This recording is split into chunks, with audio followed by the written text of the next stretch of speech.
If you got a Bible, would you open it or turn it on or whatever works there to Luke chapter 2. Luke chapter 2. I get so excited this time of year to teach through the Christmas story because I get awful excited about the Christmas story. And this is one of those sermons where I get to teach a bit. So forgive me. I'm going to teach for a little while and then maybe preach a little bit at the end as we look at the Christmas story. And here's why we do this. The Christmas story is the greatest story ever told because it's true, and the clearer we see it, the better it gets.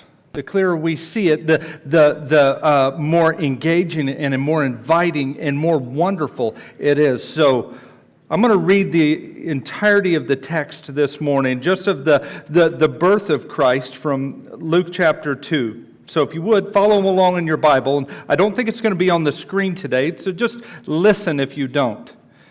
Luke chapter 2, I'm going to start in verse 1. In those days, a decree went out from Caesar Augustus that the whole empire should be registered. This was the first registration that took place while Quirinius was governing Syria. So everyone went to be registered, each to his own town. Joseph also went up from the town of Galilee into town of Nazareth in Galilee to Judea, to the city of David, which is called Bethlehem, because he was of the house and family line of David, to be registered along with Mary, who was engaged to him and was pregnant. While they were there, the time came for her to give birth, and then she gave birth to her firstborn son.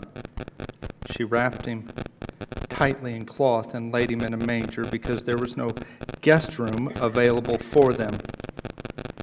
It's God's word. Look at how the Christmas story starts here in Luke. He starts with Caesar Augustus. He says, Caesar sent this out. Caesar Augustus, if you're still in school or you're not too far removed, you'll remember that his mama called him Gaius Octavius. But when he became Caesar, he renamed himself Caesar Augustus. August. Splendorous. Magnificent. That's what he's saying my name is. That's what he's saying. Not my name. It's what he was saying his name is. My name's Steve. Caesar Augustus. And he sent out word that they would do a census. Now, people thought of the Caesars as sons of God. Literally, they were divine.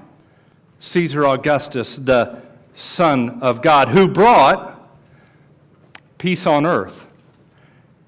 Again, if you're familiar with your history, they called it the Pax Romana, the peace of Rome.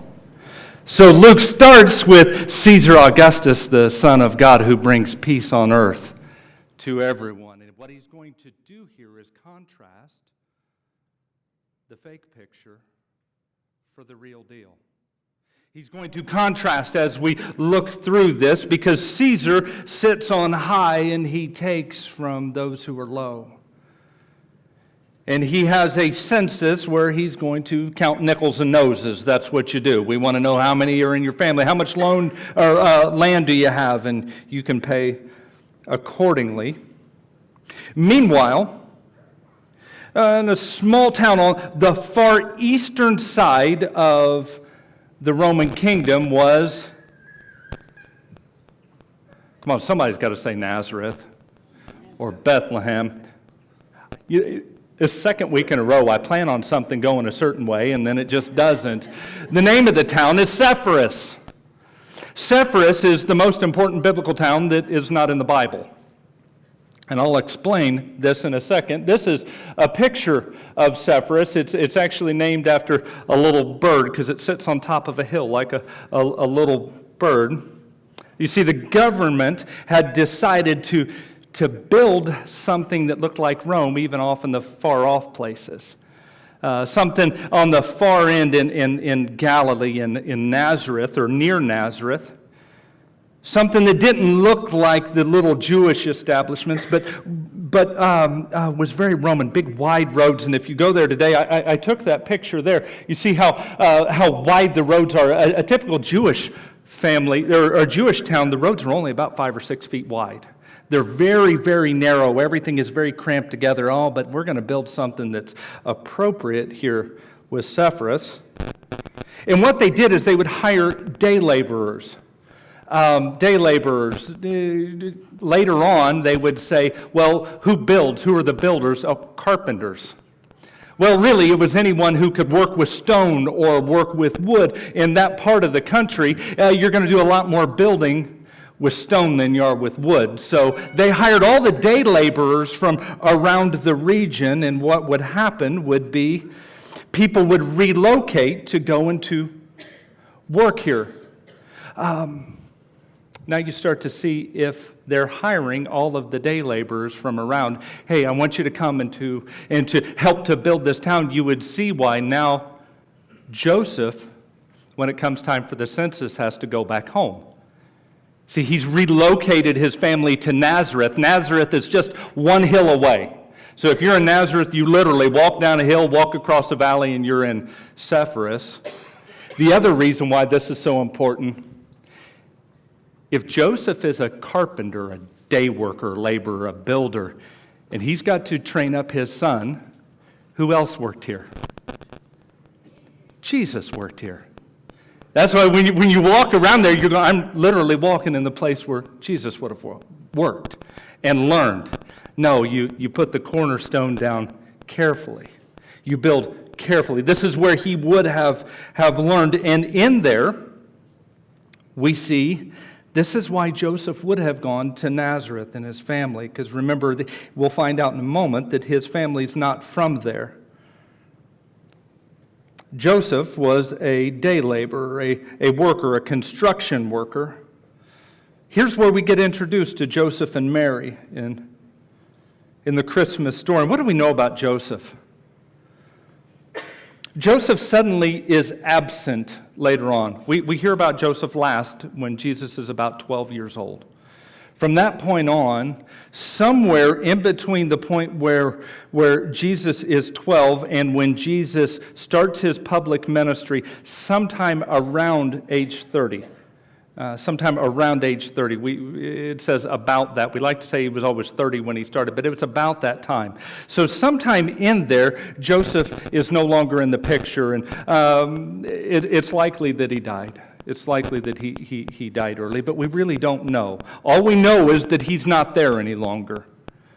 But what we do see about Joseph is a guy who's willing to make hard choices. And Joseph is a guy who consistently does the right thing.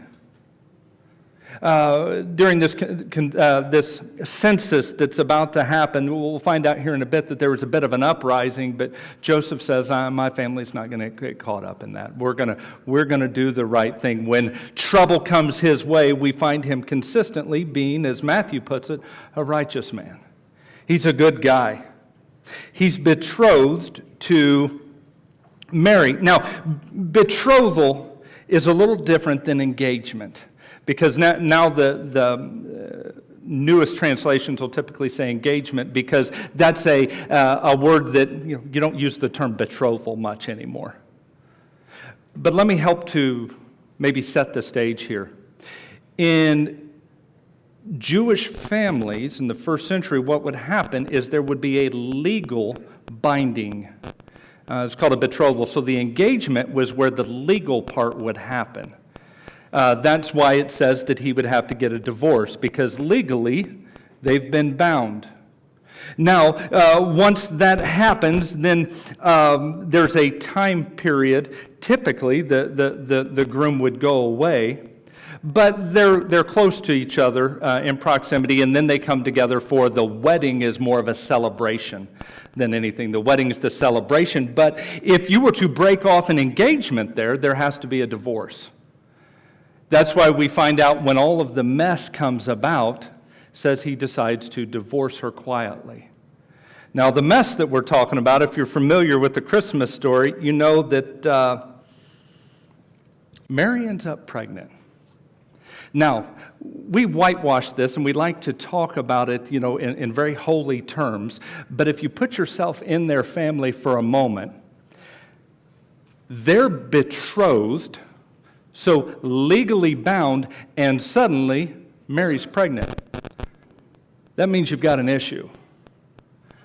And you say, well, there was this angel. Well, don't whitewash this, because put this into your family. And just for the record, no one had heard from God in 400 years. 400 years. Our country's, almost 300 years old? So go back 100 years before our country was even founded, and that was the last time anyone talked to or had interactions with the divine. So if you say, well, this angel thing, hey, go home and tell your dad, well, hey, I'm betrothed, but Mary's now pregnant, and I didn't have anything to do with it. You know what they're saying? Somebody did. So all that to say is there's controversy here. Man, there's hard conversations. Put yourself in Mary's spot for a moment. Going, Joe, I promise. Joe, you know me.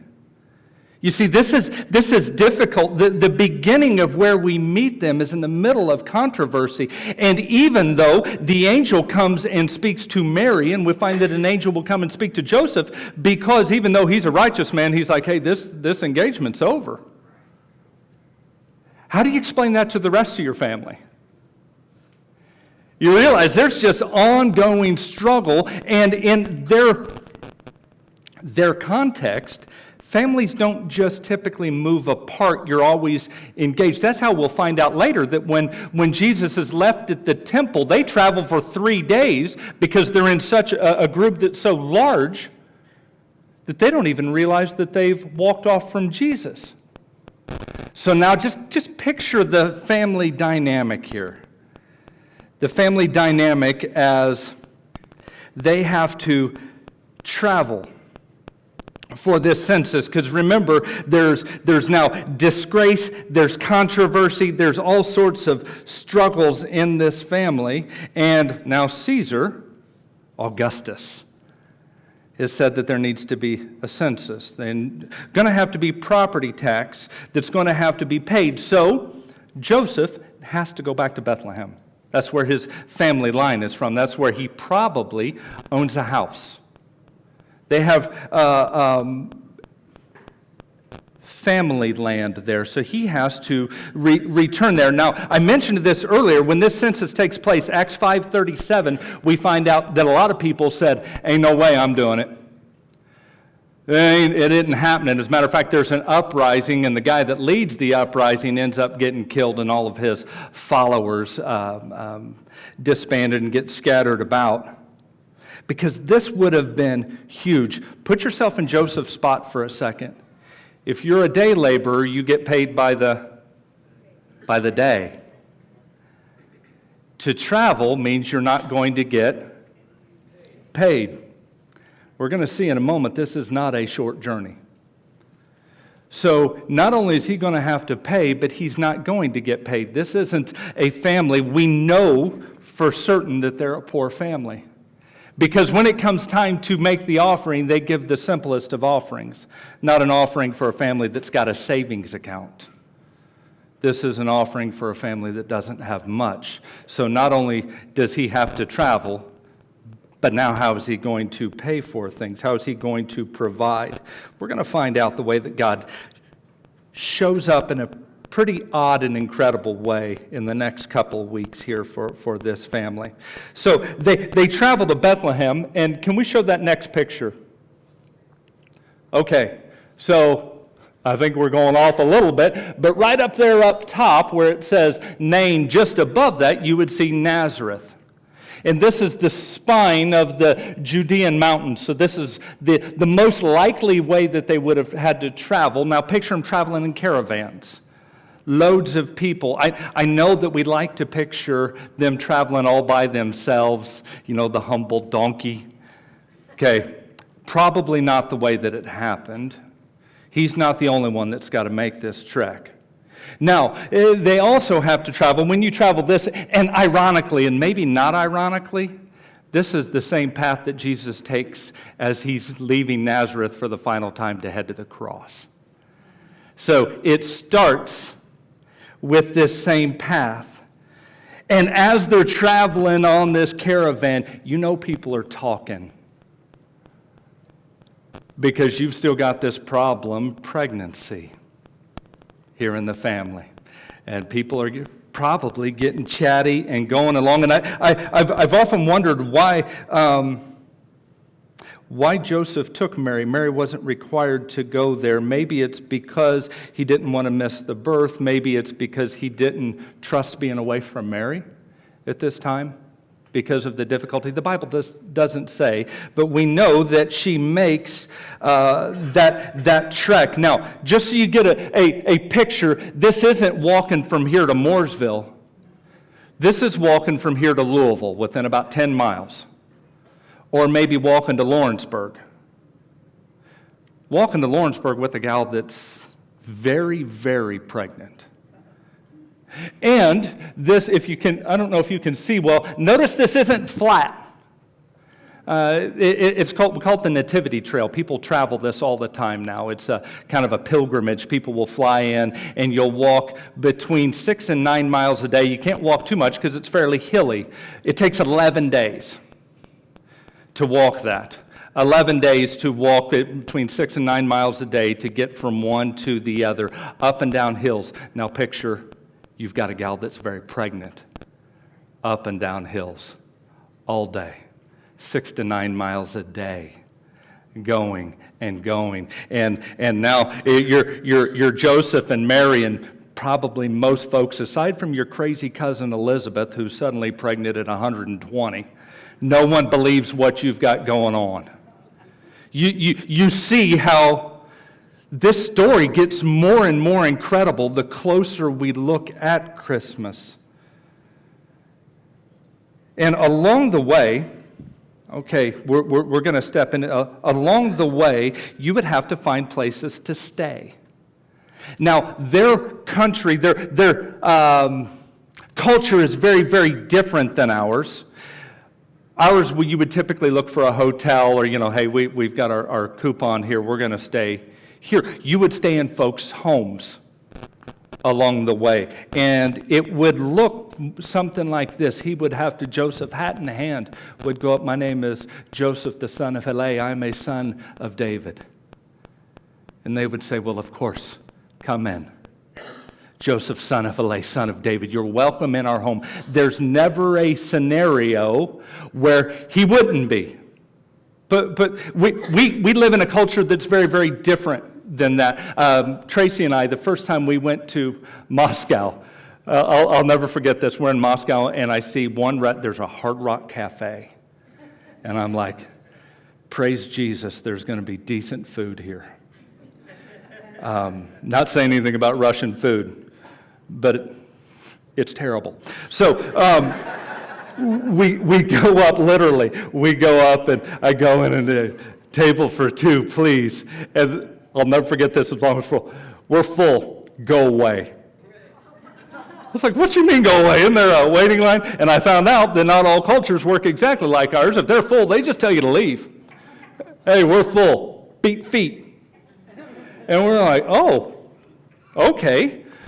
Well, that's kind of our culture's here. That culture's a little over here. If you want to step into Middle Eastern or Near Eastern, you have to go way over here. Because theirs is very, very different. You would never turn a family away. You would always welcome them in. I had a chance to spend some time with some Bedouins in Israel, and I asked them, I said, how does this work? And they said, well, we have a whole system lined out. If you walk up and you knock on the door and say you'd like to stay, you automatically are welcome for 4 days. 4 days. I'm not talking about dinner. 4 days. If you stand outside and clear your throat, I'm not kidding, you were staying for a week. And there was never an opportunity where they were going to ask you to leave. So when we get to the part where it says there's no guest room, we have to dig a little deeper to wonder how this is really going on. So in their world, Joseph has to stop and he has to ask along the way to find places for he and his young wife to stay, or young wife-to-be to stay. And along the way, they're having to deal with the constant struggle of what's not everyone believing what's going on in their lives. Probably, remember, 6 to 9 miles a day, 11 days later. Think about this again. Go back to if you're a day laborer, you've got 22 days in just travel, plus while you stay there. This is a huge deal for them, as they stop and finally get to Bethlehem. Now, if you're familiar with your Old Testament, and they're in Bethlehem, and there's a young gal who is unwed who's about to give birth suddenly, if you're familiar with the Old Testament, there ought to be like movie trailers going off in the back of your head, because this has been promised. This is Isaiah 7:14. Behold, I give you a sign. The virgin will give birth, and you'll call him Emmanuel, God with us. Or Micah 5:8, from you, O Bethlehem, small among Judah, a ruler will come from you who is ancient. Ancient. He's strong. There's something happening here. And we tend to over-sentimentalize the story by adding, the lowly donkey. Let me tell you something about donkeys. Donkeys in their world cost between 2 months' salary and 2 years' salary, depending on, its age and condition, if it's got the chrome wheels or not. So that would have been something that you wouldn't be traveling cross country with. If there is one, it's pulling a cart with Mary in it. More than likely, she's probably hoofing it. We tell stories of, I think about it, here we are on a stage, and we think about how many kids' programs where you've had the grumpy innkeeper who says there's no room in the inn.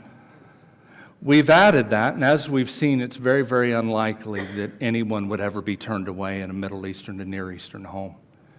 As a matter of fact, there was a Navy book that was out recently, turned it into a movie called Lone Survivor. Does anybody remember that, about the Navy SEAL? That was, do you remember how he stayed alive? Was he ended up on the front door of a Middle Eastern man who took him into his home, and because he'd taken him into his home, he had to provide for him. You see, they take this as a very big deal. As a matter of fact, so much so that man was getting death threats on his kids from the Taliban.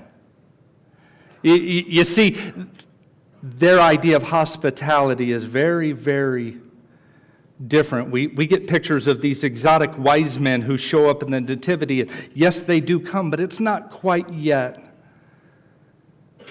There's no indication that Mary gives birth as soon as they arrive. Notice the text just says she gives birth while they're there. So in our minds, we see her, they're coming into town, and she's like, we got to hit the brakes. It doesn't happen quite like that. We just know that while they're there, God comes to earth. The incarnation, Christmas, happens while they're there. And the entrance of the Savior of the world stands in stark contrast to the one who's sitting on a throne saying, you're going to count my people and you're going to give me some money. You have him in Rome, and you have this trouble-bound family, and little old Bethlehem. Little old Bethlehem isn't bigger than a minute. And here comes God showing up in Christmas. Stark contrast from Rome. Now, what do we know exactly about what happened here? Notice that Luke draws attention to 3 very important details. The first one is the guest room. There's no room for them in the guest room, or as the older translations would say, in the inn. But really, that's not. Can we show that next picture? This is what a first century home would look like in Israel. If you go there today, you see it all over the place. It's basically a single level kind of deal where you would cook and then you'd go upstairs and everyone sleeps in one room at night. The whole family. If you got 15 kids, you're all in that one room at night. That's the way that it works. And you read about this quite often in the New Testament. When Jesus sends the disciples ahead of him as he's going for the last Passover meal, the Last Supper, he has to go have an upper room, right? Would you go and you make things ready? And they met in an upper room, or as we would call it, a guest room. Now, if you put this together, Mary and Joseph, Mary being very, very pregnant, they come to Bethlehem and they have to travel. And they come to the place where Joseph's family is from. Joseph's family is all from him historically. The commentaries will all say, even if his family wasn't from there, all he had to do was to go anywhere in Bethlehem, say, my name is Joseph, son of Eli, I'm a son of David. Welcome.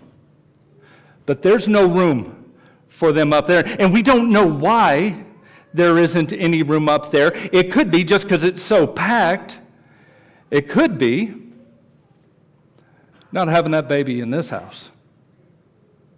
The Bible just doesn't say, but what we know is there's no room for them up there. But it strikes me, because our mangers, we want to see it off in the distance, often a cave or a stable. The cave idea first came along a couple hundred years later in some extra biblical texts, but the rest of the story didn't make sense, so we need to throw that out. The ministry of God on earth, the incarnation, Jesus, starts with Jesus with people. He comes to be with the people.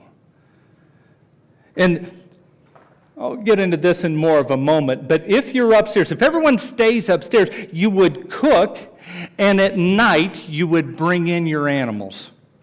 So remember, a decent donkey between 2 months and 2 years worth of salary, you're not going to leave him out at night, right? You got to lock the doors, bring him in. Oh, Jesus would talk about this later. He would say, which of you on the Sabbath doesn't untie his donkey and take him to get a drink of water?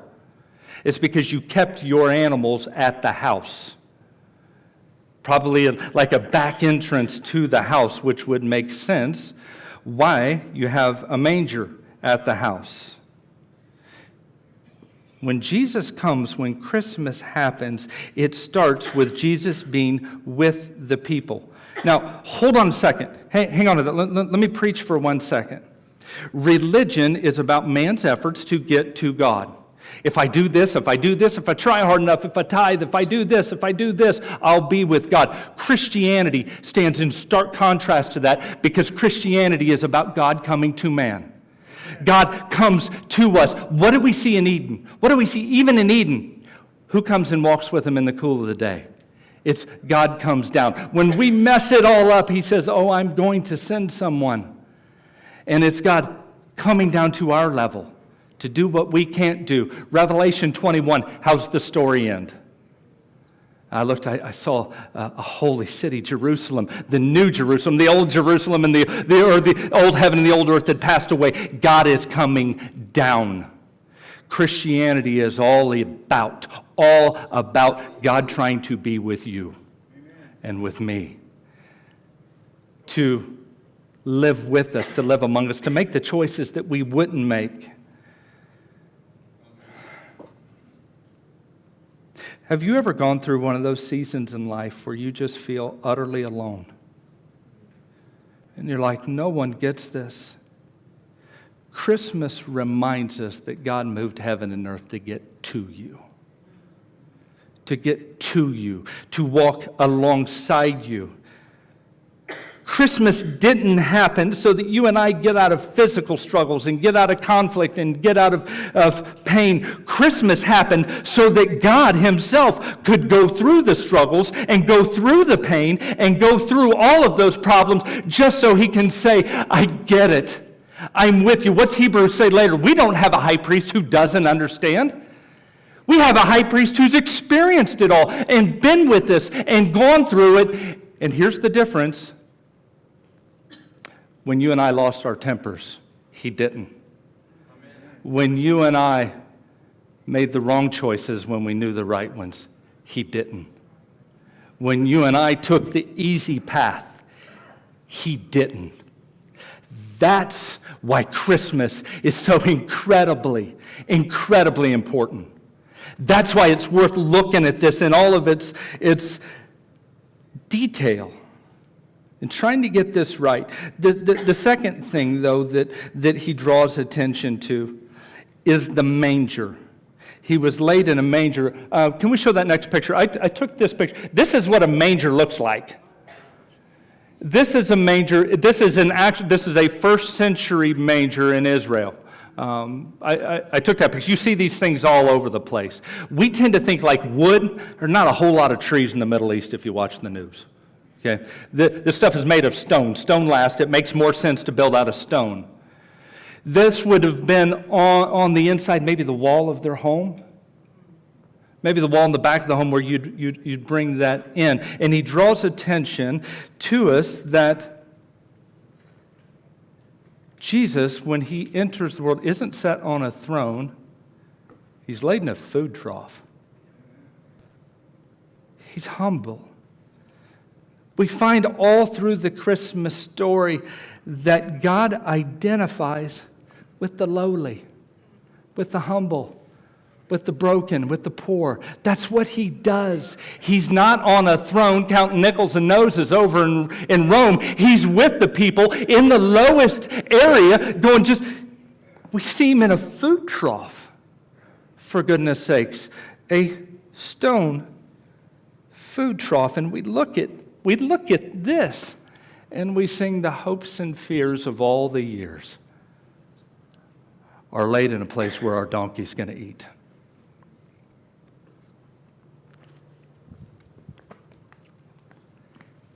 See Christmas for what it is, because it is beautiful and messy and powerful. It will change you. The third thing that Luke draws attention to, and I'm probably out of time, so I'll get moving here. The third thing that Luke draws attention to is swaddling cloths or strips of cloth. So there's no room up where everyone else will stay.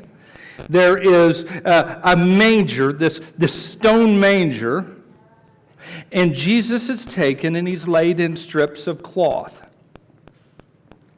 like any other child. Like any other child, because that's what you would do. They'd wrap them up to... Actually, I'm not going to lie, I really don't even know why you'd wrap them up, but I think it's the same reason we wrap up with blankets today.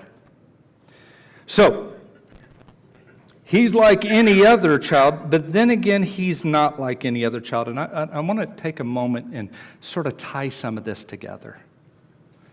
Because Jesus, who is humble and lowly. Oh, when Mary first hears that she's going to give birth to this child, this one that's been promised, she doesn't sing a lullaby. We call it the Magnificat. Read it. She sings a protest song. She sings a protest anthem about how God's not all about that. He's going to be with the lowly and with the humble. And we find that, and then when it does take place, he's laid in this stone table, this manger. And he's wrapped in strips of cloth like any other child, but then again, maybe not like any other child. Would you show that last picture? This is I don't know that you're going to be able to see it, so you're going to have to look real close. This is a 500-year-old, one of those, we call them the masters, that painted this, the picture of the new, or the picture of the nativity. And suddenly you see how we put our culture on top of the nativity. Big wooden beams and a wooden barn there. There's not a tree in Israel big enough to make that 6x6 post there. And somehow Jesus is an exceptionally white kid, even though he's Hebrew in first century Israel. That doesn't make sense. But there's one thing about this picture that is extraordinarily important. And it's up here in the corner. Remember, whenever you look at one of the old paintings, they're always trying to tell a story. Can you see what's in that corner? It's Jesus on a cross. They're always telling a story. Whenever you look at those old pictures, and here's why, is this isn't just an ordinary child. This is a child who's come to die. This is a child who's come to be with the lowly, to make the choices that the lowly would, or to make the choices that you and I would refuse to make. And now we're going to start to see this picture a little clearer, because this isn't the only time that Mary wraps her child in strips of cloth and lays him in a manger. Think about that. At his death, what do they wrap him in? Strips of cloth. And where do they lay him?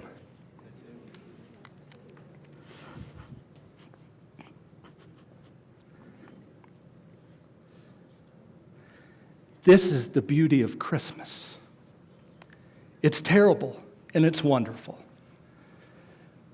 We tend to over-sentimentalize or make it about this or that. Make sure that above everything else, you see this picture accurately, that conflict was started in a family and sacrifice happened in a family, and great struggles as they came to bring the child that would pay the price for my sin and for your sin. So that we're never alone because God's with us. God with his people. Not your ability to do your best and try a little harder and come to church more often, and if I give and if I serve and if I do this or that, and I don't cuss and I don't really laugh when that TV show's on, even though that's very funny. Christmas is about God saying, I'll make the right choice and I'll come to you. The child comes to give his life. We don't just sing. We don't just sing songs that we've heard. We sing songs to a Savior who sacrificed. Not only that, but he didn't just sacrifice. He was raised from the dead to put God's authority on Christmas to say, there's hope for everyone. Christmas is great news. See it for what it is. If you don't know Jesus as Lord, I'm going to see what he does. If you do know Jesus as Lord, don't you dare go through Christmas like it's just something else. Take time to see it for what it is and to see the great gift and to realize this story gets better every time you look at it. And it gets clear, and God gets more magnificent. And it turns out that the one who is August is not the one who calls himself Augustus. The one who is August is called Emmanuel.